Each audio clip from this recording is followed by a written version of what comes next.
Hello, and welcome back to Strategy Snacks.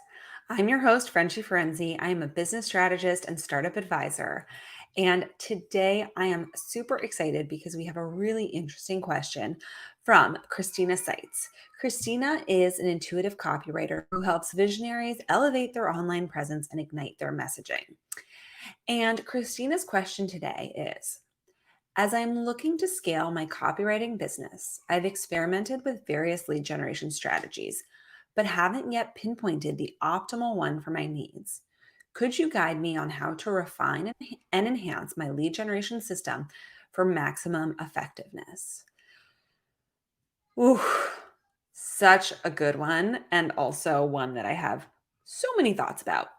So, I think that for starters, as a baseline, when we think about lead generation, we often forget that it is far more of an output based thing than an inbound thing, right? And so, at least for myself, when I started, I assumed that I would put my name out there, I would put my content out there, and people would just come flocking to me.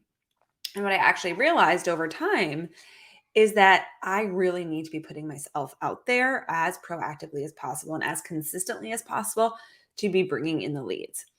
And as a foundation, and this applies to Christina who asked the question, but to everyone, it is typically a pretty unlikely path that you just throw a lot of content out there and then the leads come in. So that would be the first thing that I really want you to keep in mind. I think in other kind of ideas and ways, I really think that it's about running a series of experiments until you land on something that is working for you. So rather than just going after the same lead or like promoting the same lead magnet over and over, create a new freebie, see if something else lands more. I think that could be a really good way. For some people, hosting workshops is a really good way to bring people into your world. For some people, guesting on podcasts can be a really good way. And so until you've exhausted all of the different ways, it's hard to know, right? Without knowing everything about your business. And again, not just the person asking the question, but to anyone listening, I don't know everything about your business. But what I do know is that you can get a lot of really good information and some pretty solid answers when you try different things, because you will quickly see what has worked in your business and what hasn't. And there's one growth tool that I believe works for everyone that we tend to forget. And that is really deputizing our friends, our relationships, anyone that we know. So when I launched my mini series, How I Forex My Revenue in a Year, right? That was a Strategy Snacks mini series that I ran in the winter of 2023. When I launched that, I had a list of 70-ish, 70 plus people who were on my ask list to share it, right? And I think about maybe 80% said yes. That helped me reach so many more people.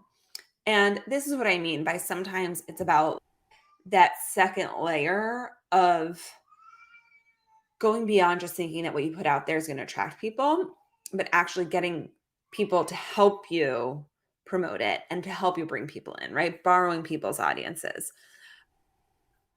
So ultimately, there's no clear and specific answer.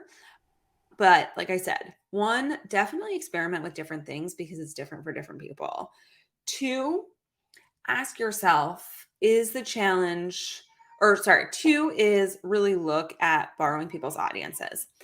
And then the last part, and this is where we start to get a little bit more nuanced into this conversation around the 5 core functions of marketing, which I talk about in my Stay Close to the Money 37 Stupid Easy Ways to Grow Your Revenue Without Being Salesy guide. So in that guide, I go through the 5 core functions. And in that, we talk about lead generation, nurturing, conversion, delivery, and then retention, renewal, or upsell.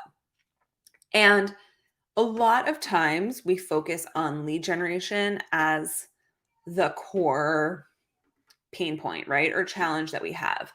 But it is highly possible that that you have enough leads, at least for your initial goals, and that really what you need to discover is how you can nurture them better or how you can improve your conversion skills. So there are different layers to this. And so I would say make sure that you are going upstream and looking and asking yourself, are leads really the problem here?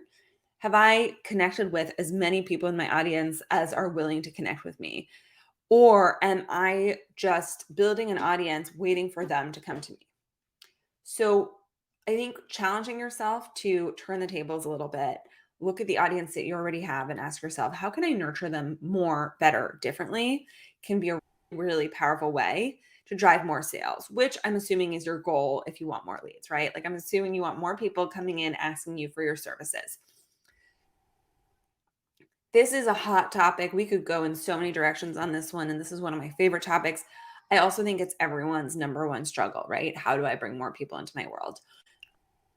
So, experimenting with the common strategies, sharing audiences, and then also really being clear about whether lead generation actually is the best use of your time right now, or if there's nurturing or conversion more downstream that you need to invest your time and energy in. Christina, thank you so much for asking this question. To everyone listening, I'm going to share all of Christina's information below.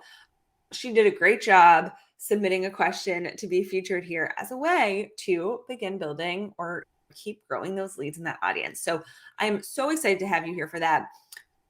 I will drop all the links about Christina below. I will drop the links to anything I mentioned in this episode in the show notes that you have access to all that, as well as a link to submit questions of your own.